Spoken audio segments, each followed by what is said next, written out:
সিলেট জেলায় আজ দিনভর আকাশ মেঘলা থাকার পাশাপাশি বিক্ষিপ্তভাবে বৃষ্টিপাত হয়েছে। আবহাওয়া অধিদপ্তরের সর্বশেষ পূর্বাভাস অনুযায়ী দিনে বৃষ্টি ও হালকা শাওয়ার হতে পারে। এছাড়াও আজ বিকেল ৬টা থেকে সিলেটের তাপমাত্রা থাকবে প্রায় ২৮ ডিগ্রি সেলসিয়াস। সন্ধ্যা থেকে রাত ১০টা পর্যন্ত কয়েক দফায় মাঝারি মাত্রার বৃষ্টিপাত হতে পারে বলে পূর্বাভাসে জানানো হয়েছে। রাত ৯টা ও ১০টার দিকে বৃষ্টির সম্ভাবনা তুলনামূলক বেশি। রাত ১২টার পর ও রাত্রিকালীন বৃষ্টি অব্যাহত থাকতে পারে এবং ভোর পর্যন্ত আকাশ মেঘলা থাকবে।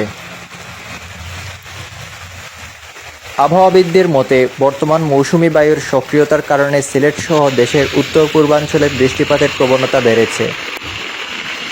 এ সময়ে বাতাসে আর্দ্রতার পরিমাণ বেশি থাকায় গরম ও অস্বস্তি অনুভূত হতে পারে।